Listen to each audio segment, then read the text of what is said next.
Assalamu alaikum viewers, welcome to Overseas with Javed Rai. Today I have a great honor and privilege. So we have our very experienced brother Javed Rai, who work various government offices and served Canada last 40 plus year. And now we will learn from him how to be a good citizen of Canada, what we should do, and also we will focus for our youth. So how to we can protect our youth from the bad environment and other some other issue that right now the youth facing. So assalamu alaikum. You're welcome, Rahid. Thank you for inviting. Yeah. So can you tell us how we can do, because we have a lot of experience. You are here since 1976. 76, exactly. Yeah. I came when I was a student. Oh. I came a 22-year-old. I did not speak English actually. At the airport, the immigration officer had to hire a translator for me.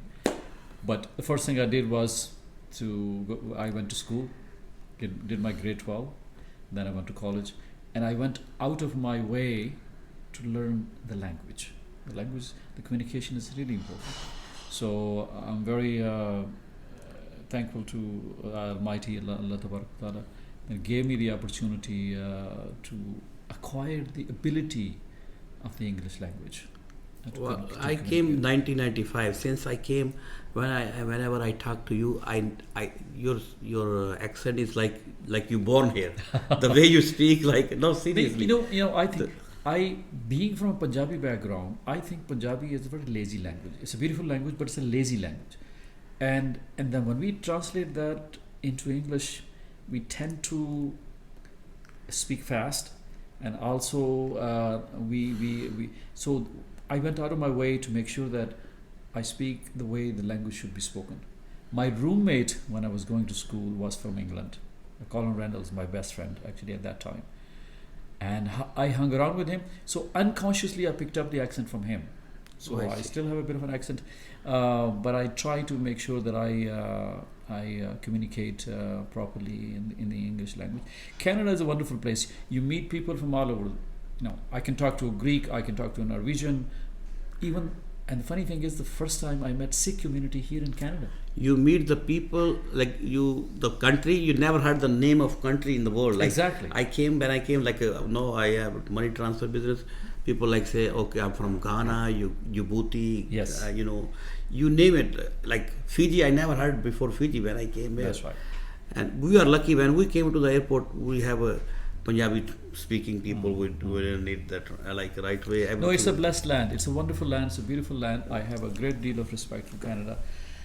And I think we are going through a phase in Canada where now the immigrant community is getting economically successful. They are getting politically involved. And the main Canadian society is noticing that. They're noticing it. They are a little bit apprehensive, but they are still watching us from a distance. So we have a double responsibility to be a good citizen of this country, to make sure that we are definitely, we volunteer our time, we speak the truth, we pay our taxes, we are good neighbors, we are good husbands. I personally think that even being a Pakistanis are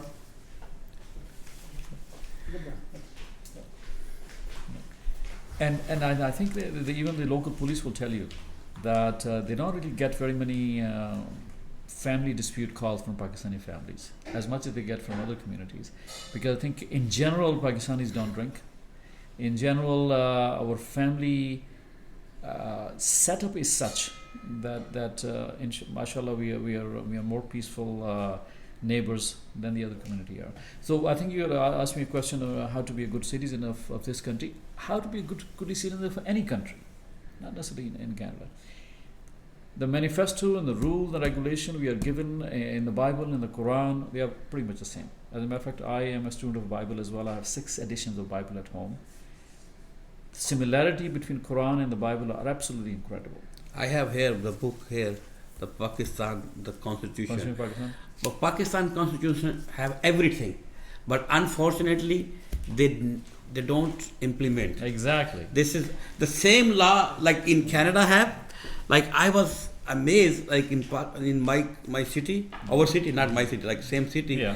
The municipal have a same law. Like if I have to do some construction, you have to tell the municipality over there too. Right. But nobody tell. Like you have to tell them we are going to fix something. So they will charge you something to, like if you have construction going on in your house. Yes. You have to tell them. So a lot of laws there, but nobody implement there. So true. So true. I think so. The secret is whatever you have learned, a good thing, you should actually implement in your life. Today in our halakha, in the Quran halakha, this is first thing I learned today. I didn't know before. In Surah Hujurat, it says that one nation should not make fun of another nation. Subhanallah. That Even mean- one in person too. In person also, but the Yeah. कौमों को दूसरी कौम का मजाक नहीं उड़ाना चाहिए. That means कि ethnic jokes we tell, a Punjabi jokes or a Sikh joke or a Polish joke or Pathan joke. Or Rajput joke. No. Yeah, lots of- According to the Quranic guideline, they're wrong. We belittle another nation or another people. Jat or Rai or Rajput, it's all nonsense. So the Quran elevates you to such a high caliber of character.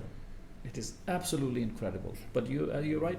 So whatever we learn, we should put that into practice. So again, coming back to your original question, I personally think that you definitely should be a good neighbor in your neighborhood. Make sure that your neighbors, whether they are Sikh or they are local Canadians or they are Filipinos or Pakistanis for that matter, that we go out of our way to make sure we know them. I want to add myself one more thing.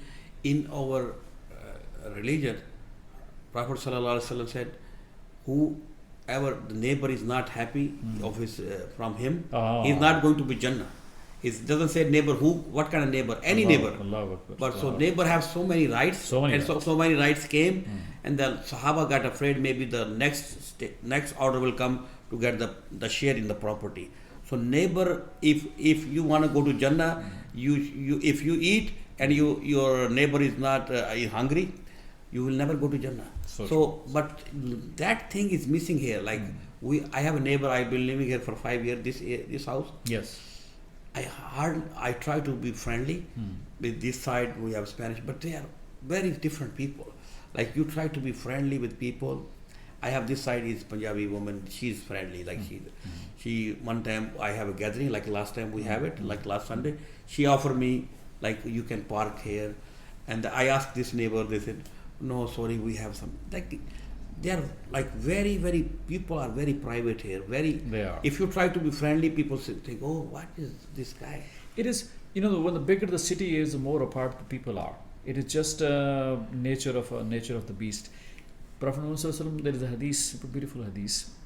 This hadith actually, Allama Iqbal told this to Mussolini when he visited Italy. He said Rome is too big.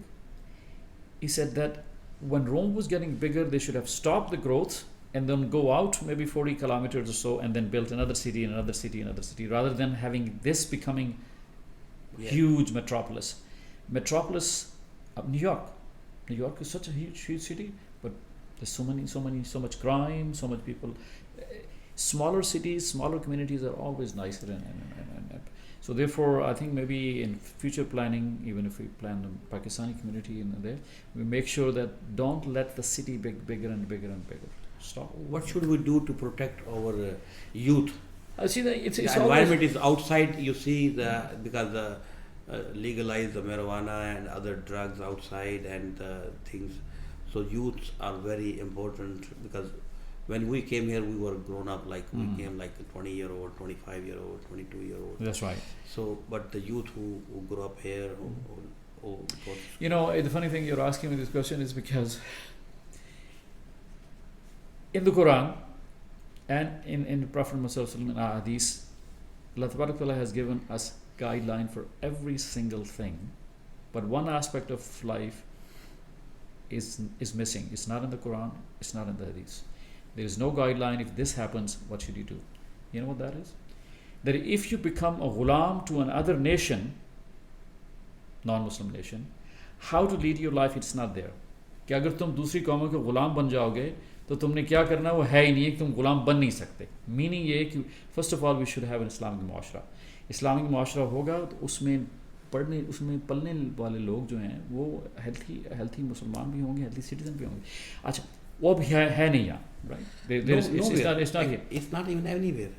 Well, true. You're right. Because I tell you, when the Mufti लेकिन Said उसके लिए- came from the Islamabad, ji. so somebody asked him like, oh, I want to go Pakistan and I want to move to other country. You know what he said? He said very beautiful. He's very educated Mufti, like a modern Mufti. That the same Mufti who did the nikah of the Imran Khan. अच्छा. He said, show me 1 foot of the place in this earth where is the real Islamic laws are implemented. He said, nowhere. He said, but you can do. That's really a shame for us as humanity, as human beings, and as Muslims, isn't it? Because we have one example we gave, like Saudi Arabia, but there's a kingdom. That's not the Islamic Sharia there. Sharia. So that's why he said what you do, what he gave advice, you should have your, don't focus only the masjid. Masjid is, he said, should be for pray, but beside the masjid you should have the educational for kids, for every type. Just coming back to your question that you asked me, and I think my personal experience is that you have to be involved with your children 24/7. You cannot say, okay, they go to school or they go to work, and then you have your own responsibilities, you completely forget about them. No, you have to. Like for example, my own daughter, my younger daughter, I taught her how to read and write Urdu. I taught her, and I'm very much involved which school they go to, what friends they have. If you're not involved and you let them on their own, the society out there, the influences of the peers and the friends are ruthless. So number one, be involved. Before you get involved, make sure you give them good education, Islamic education as well at home, and then and of course, and both parents have to be involved with them. And I personally think you should have their marriage as soon as they're in age of marriage, marry them. You know, this sense I of saw this two communities, yeah. they have created like Fijian people. Yeah. When the kids get like little bit older, they, and also in the Sraiki area. Sraiki area? Yeah, so because some of our like students in grade 8, 9, 10, 11, they get, but the influences of their peers and of the society and the schools and the work is so much that you cannot expect them to be incredibly well-behaved children when the pressures are so enormous from the outside. So I personally think give them good education, be involved, and marry them off as soon as you can.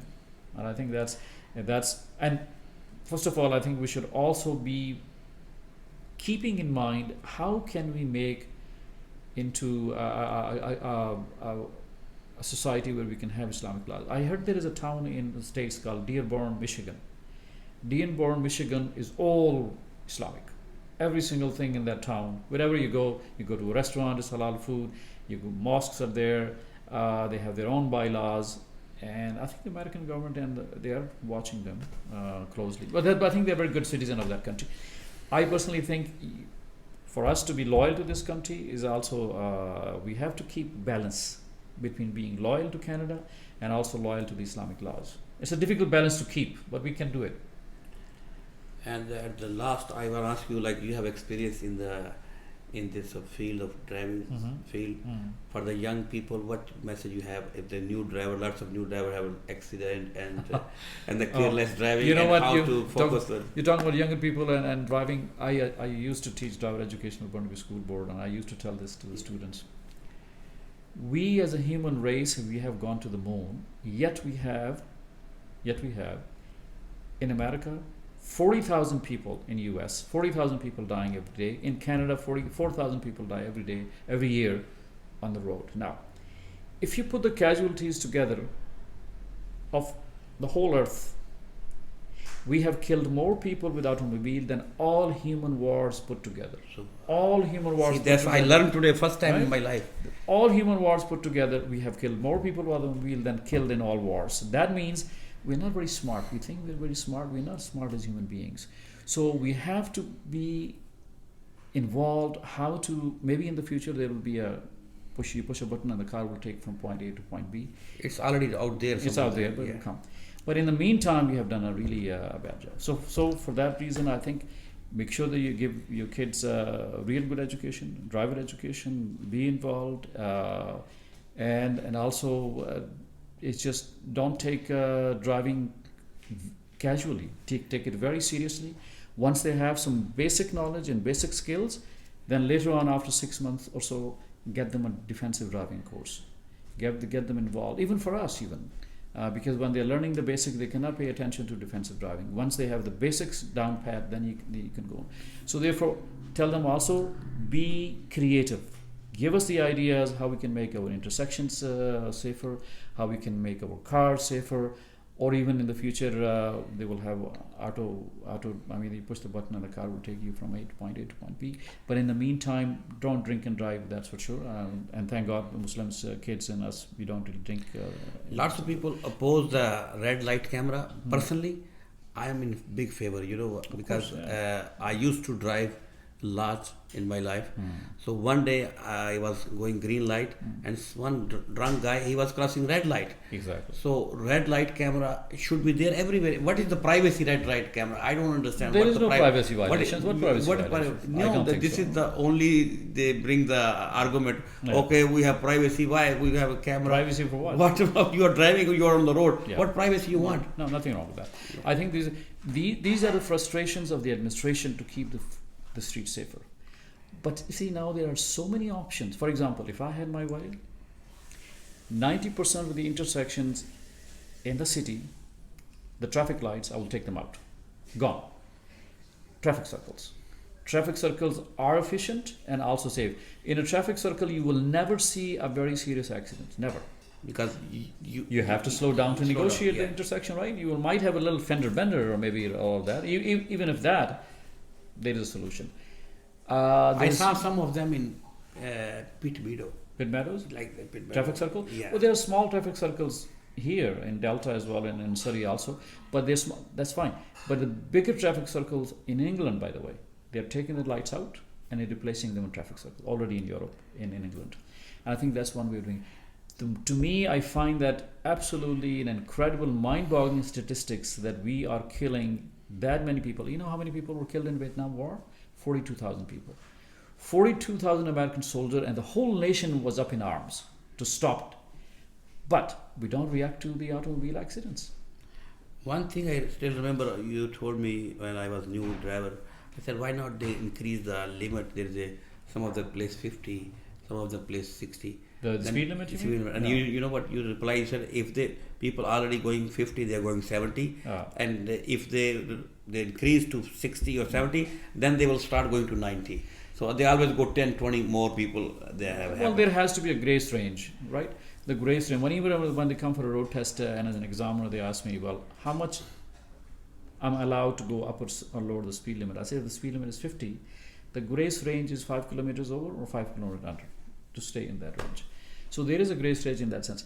You're right. I mean, if you really slow down to 30 kilometers, there will be accidents, but very serious. But there's two reasons for traffic laws. One, safety. Number two is the efficient flow of traffic. You have to keep the traffic moving. It can be done. I personally think it can be done. And maybe in my lifetime, if I have a few years left, Allah Ta'ala will give me this opportunity to see that the roads are much, much safer than they are today. But I think we have, as a human race, not only in Canada and the States, but around the globe, we have done a miserable job. We have great deal of misery we have created by the automobile accidents, and I think it should not be tolerated. And are you comfortable the law for the young kids, like teenagers, the licensing, the age and L and N? You see, like in agriculture provinces, like in prairies and in Saskatchewan and Alberta, you can get your learning license when you're 14. Wow. And then 14 because they have to drive on the farm, and then 2 years, and then at 16 you can get. Practically in BC, you can get the learner's license at 16, but you cannot go for road test until you're 17. So the age limit has already technically raised to 17 anyway. No, I think it's more of a training issue. Maturity issues there, I agree. But if you raise it to let's say 18 and 19 and 20, it will probably help, but it will also make some citizen right issues or need issues and all that. So I think we have already done it. If you're asking a question, can you raise? Yeah, we have raised from 16 to 17 for practical driving, and it has made a little bit of a difference. But I think that's not the solution. But the laws are very lenient for the people who do the negligence. Like some people get killed, some people get like for life they get paralyzed for the traffic accident. So if even they get caught, they don't get much huge penalty. You're right. I think in the ideal Somebody world, lost their life and some I imagine, and then they just in the days of horse and buggies, there were no automobile accidents, right? Horse and buggies, if they collide with each other, nothing happens. Now we have made the automobile. Now, can we make automobiles so incredibly safe that even two automobiles collide with each other and the occupants will be completely safe? Sure, we can do that. But if you tell the automobile companies, why don't you make cars like that? She said, yeah, we can make it, but they will be very expensive. We can make cars, even if they collide, nothing will happen to the occupants, to the drivers. Oh. Right? We can make it today. But they will be very, very expensive, fine.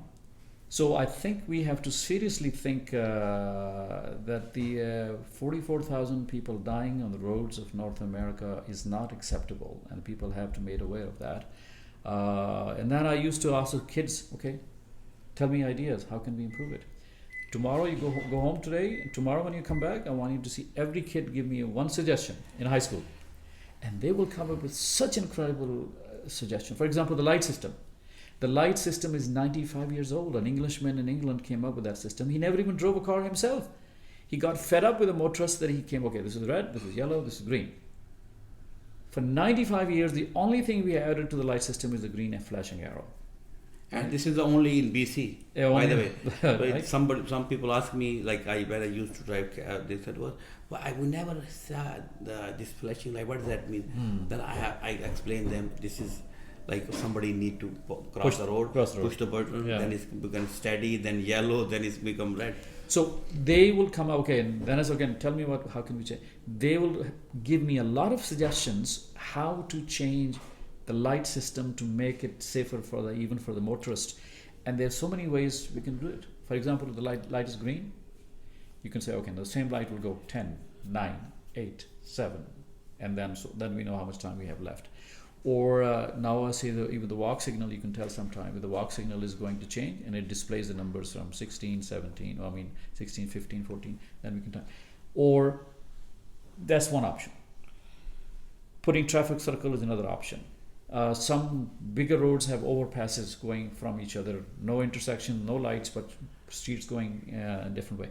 We as a human race, if we can go to the moon and we can have such incredible technology, if we put our efforts to traffic safety, I personally think, how many accidents we are having in British Columbia? 214 accidents happen at intersection every day in BC. There is a website, it's called, I think it's called Smart Driving. BC Drive Smart. BC, I think it's provincial government website, sponsored by them if I'm not wrong, and a lot of good ideas there. So 214 accidents every day, that's mind-boggling. Yeah. That can be reduced to half of those accidents easily if you sit down, okay, or ICBC board is saying, or motor vehicle department, or all the defensive driving, all the schools sit down, listen, this is not acceptable, let's come up with a solution. And I bet you if there is a very sincere, committed committee, they can come up with ideas within a month. So, you have any suggestion? You have any formula how to reduce? Yeah, I think Because you have a 40 years experience. intersection be redesigned, light system should be redesigned, more training for the younger kids, much more training. Automobile should be made even more so. For example, when I came to Canada, putting in 1976, if I'm correct, the seatbelt law was not there. Yeah. You don't have to wear a seatbelt. Seatbelt law came later on. It saved a lot of lives, and it makes a difference. So seatbelts law came in. Now if we sit down and say, now this is not acceptable, this can be done. Automobiles can be made even safer. Now because of the computerized system, maybe it'll be safer. Hopefully, we'll see how it will go. It may be, I think, if the computers are talking to computers, it will be safer theoretically it will be safer in the future. But I think our priorities are not here. Politicians, educators, even us citizens, we are not interested. It's keeping people employed with a lot of accidents happening. I'm not being cynical, but I think we should seriously say, no, that's it. We will not tolerate this one. And overnight, it cannot be changed. But I think if the committee sits down, all the concerned citizens, all the concerned agencies and government agencies sit down, I think from 214 accidents per day, we can reduce it to at least 100 or even 50. And 200. I mean, and can you imagine the saving we will have in lives and in property? Incredible. It can be done. Our priorities are not there. Our priorities are going to the moon and God knows what. Yeah, but also there is a limit to start the driving, but should be limit to how old you are. Because I saw sometimes, sometimes people are driving slow, or sometimes there a lot of old people driving like.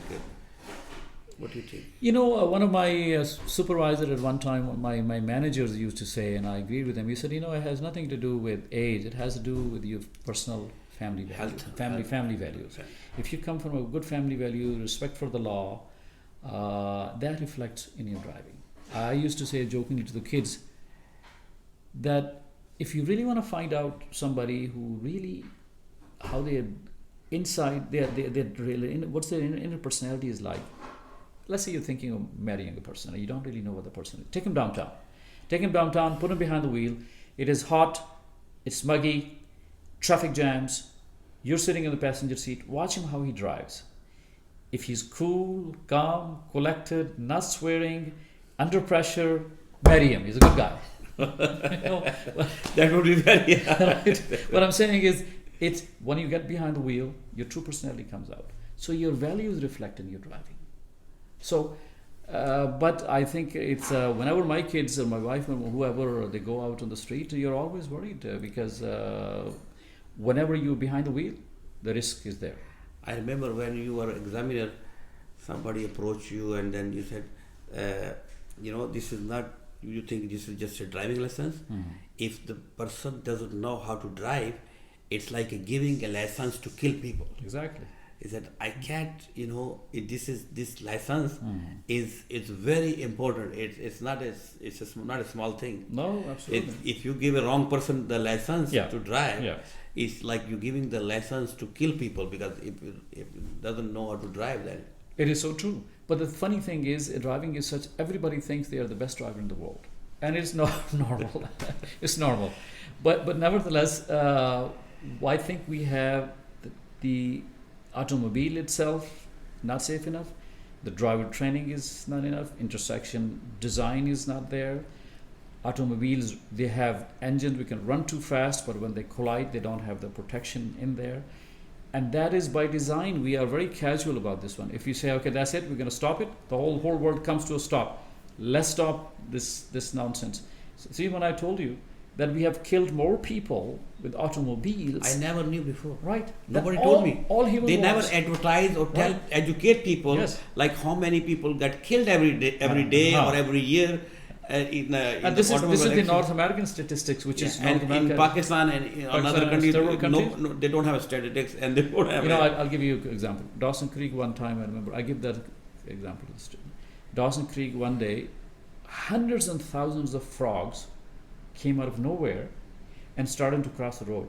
Hundreds of thousands of them. Local radio station was saying, please stay off the road, because when you kill those frogs underneath, the roads become really, really slippery, and then accident rates go quite high.